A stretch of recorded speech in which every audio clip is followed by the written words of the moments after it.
તો ભારે વરસાદ અત્યારે વરસી રહ્યો છે, જેના કારણે નદી નાળા છલકાયા છે। કેનાલોમાં પણ પાણીની આવક અત્યારે જોવા મળી રહી છે। તેવામાં 3 લોકો કેનાલમાં ડૂબ્યા હોવાનો બનાવ સામે આવ્યો છે, જેમાંથી એક વ્યક્તિનો મૃતદેહ મળી આવ્યો છે। બેની શોધખોળ અત્યારે ચાલી રહી છે। ફાયરની ટીમ ત્યાં પહોંચી છે। ખેડામાં અત્યારે જે કેનાલમાં 3 લોકો ડૂબ્યા છે, નર્મદા કેનાલમાં ત્યાં એકનો મૃતદેહ મળી આવ્યો છે, જ્યારે અન્ય 2 યુવકો છે તેમની તરવૈયા દ્વારા શોધખોળ હાથ ધરવામાં આવી છે। સેવાલિયા થર્મલ પાવર સ્ટેશન નજીકનો આ બનાવ છે। 3 મિત્રો કેનાલમાં નહાવા ગયા હતા, પરંતુ જે પાણીનો પ્રવાહ આવી રહ્યો છે તેને જોતા પાણીમાં તણાયા છે। જો કે એકનો મૃતદેહ મળી આવ્યો છે, હજુ પણ 2 લાપતા છે। તેમને શોધવા માટે તરવૈયાઓ સ્થાનિક છે પાણીમાં તેમની શોધ કરી રહ્યા છે।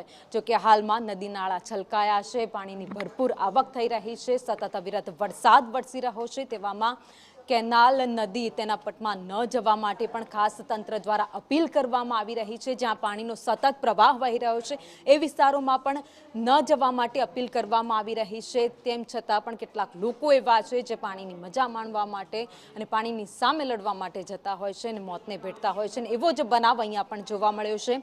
ખેડામાં 3 યુવકો ડૂબ્યા છે।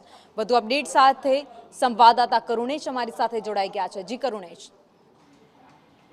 જી ભાવિની, તો આ સમગ્ર જે ઘટના છે એ ગળતેશ્વરની ઘટના છે। ગળતેશ્વરના સેવાલિયા થર્મલ પાવર સ્ટેશન નજીકથી જે નર્મદાની મુખ્ય કેનાલ પસાર થાય છે, તે કેનાલની અંદર 4 મિત્રો નાહવા ગયા હતા અને તે જ દરમિયાન આ દુર્ઘટના બની હતી, જેમાં આ તમામ જે મિત્રો છે તે ડૂબવા લાગ્યા હતા।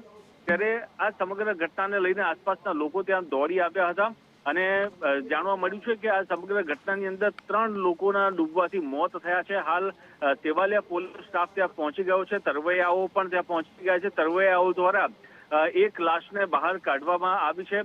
પ્રાથમિક માહિતી એ પણ મળી રહી છે કે આ તમામ જે યુવકો હતા તે ટીમ્બાના મુવાડાના આ યુવકો હતા। ત્યારે ટીમ્બાના મુવાડામાં એક તરફ ચૂંટણી ચાલી રહી હતી અને ચૂંટણીમાં જે ઉમેદવારો છે તેમને જ્યારે જાણ થઈ કે અમારા જ ગામના યુવકો આ રીતે ડૂબ્યા છે, ત્યારે તુરંત જ તેઓ ચૂંટણીનો સમગ્ર જે કામગીરી હોય છે તે પડતી મૂકીને સીધા જ કેનાલ પાસે આવી પહોંચ્યા હતા અને હાલ અન્ય જે યુવકો ડૂબ્યા છે તેમની લાશ બહાર કાઢવાની તજવીજ હાથ ધરાઈ રહી છે। ભાવિની, આભાર માહિતી માટે।